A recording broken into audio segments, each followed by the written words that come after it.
അങ്ങനെ പറയാൻ വരട്ടെ. ഇപ്പോൾ ഓണം മൂഡിനേക്കാളും വേറൊരു മൂഡാണ് മാങ്കൂട്ട മൂഡ്. മാങ്കൂട്ടത്തിൻ്റെ താഴെ ചെന്ന് നിൽക്കുമ്പോൾ കിട്ടുന്ന മൂഡല്ല. ഈ രാഹുൽ മാങ്കൂട്ടം എന്ന് പറയുന്ന ഒരു പൊളിറ്റീഷ്യൻ്റെ ചില കുൽസിത പ്രവൃത്തികൾ ചില പാണന്മാർ പാടി നടക്കുന്നുണ്ട്. ആ മൂഡിലാണ് ഇപ്പോൾ കേരളത്തിലെ ജനങ്ങൾ ഭൂരിഭാഗവും. ഗർഭചിത്രം നടത്താൻ വേണ്ടിയിട്ട് ഒരു യുവതിയെ നിർബന്ധിക്കുന്ന ഓഡിയാണ് ഈ വർഷത്തെ ഓണപ്പാട്ടിനേക്കാൾ ഹിറ്റായിട്ടുള്ളത്. എൻ്റെയൊക്കെ ചെറുപ്പകാലത്ത് ആകപ്പാടെ കേട്ടിട്ടുള്ള ഒരു ഷിപ്പ് എന്ന് പറയുന്നത് ഫ്രണ്ട്ഷിപ്പായിരുന്നു. ഇപ്പോൾ അതങ്ങനെയൊന്നുമല്ല.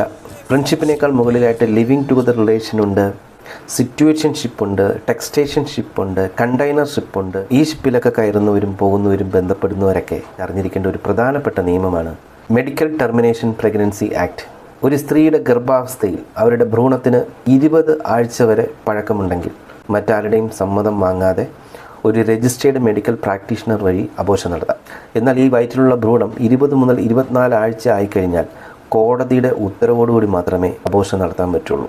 അതായത് റേപ്പ് വഴി ഒരു സ്ത്രീ ഗർഭിണിയായി കഴിഞ്ഞാൽ വയറ്റിൽ വളരുന്ന ഭ്രൂണം അബ്നോർമലായിട്ടാണ് അതിൻ്റെ പൊസിഷനെങ്കിലോ അല്ലെങ്കിൽ സ്ത്രീക്ക് മരണം വരെ സംഭവിക്കാൻ സാധ്യതയുണ്ടെങ്കിലോ, 2 ഈ ഗർഭിണിക്ക് മാനസികമായും ശാരീരികമായും ബുദ്ധിമുട്ടുകൾ ഉണ്ടാക്കുന്നുണ്ടെങ്കിൽ, ഇൻസെസ്റ്റ് വഴി ഉണ്ടാകുന്ന ഭ്രൂണമാണെങ്കിൽ, ഇൻസെസ്റ്റ് എന്ന് പറയുന്നത് ഏറ്റവും ക്ലോസ് റിലേറ്റീവ്സ് തമ്മിലുണ്ടാകുന്ന ശാരീരിക ബന്ധത്തിലുണ്ടാകുന്ന ഗർഭം, ഭർത്താവാണെങ്കിൽ കൂടി അവരുടെ സമ്മതം തീരെ ആവശ്യമില്ല.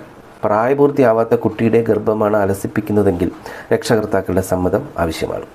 അവൾ അറിയാതെ വല്ല പാനീയങ്ങളോ വിഷമോ മറ്റോ കലക്കി കൊടുക്കുകയോ അല്ലെങ്കിൽ ഈ ഭ്രൂണം നശിപ്പിക്കണമെന്ന ഉദ്ദേശത്തോടെ ചവിട്ടുകയോ തൊഴിക്കുകയോ തള്ളിയിടുകയോ ഒക്കെ ചെയ്യുന്നതിൻ്റെ പേരിൽ ഭ്രൂണം അബോർട്ടായി പോവുകയാണെങ്കിൽ ജീവപര്യന്തം തടവ് വരെ ശിക്ഷ ലഭിക്കാവുന്ന ഒരു കുറ്റകൃത്യമായിട്ടാണ് കണക്കാക്കുന്നത്. നിങ്ങൾ ഈ ഷിപ്പിലൊക്കെ പോകുന്നത് കൊള്ളാം, പക്ഷേ സേഫ്റ്റി മെഷേഴ്സ് നിർബന്ധമായിട്ട് എടുത്തിരിക്കണം. അതായത് ലൈഫ് ജാക്കറ്റ് പോലുള്ള സാധനങ്ങൾ ഇടേണ്ട സ്ഥലങ്ങളിൽ ഇട്ടിട്ട് വേണം ഈ വക പരിപാടിക്കൊക്കെ പോവേണ്ടത്. അല്ലാതെ ഇതിനൊക്കെ എന്തിനാടാ പോയിട്ട്, തന്തയില്ലാതെ കുറേ എണ്ണം ഇവിടെ വളരാനോ? എന്തിനാടാ കൊന്നിട്ട് ഇയാളുടെ മോളും നമ്മളെ പോലെ തന്തയില്ലാത്തവളായി വളരാനോ?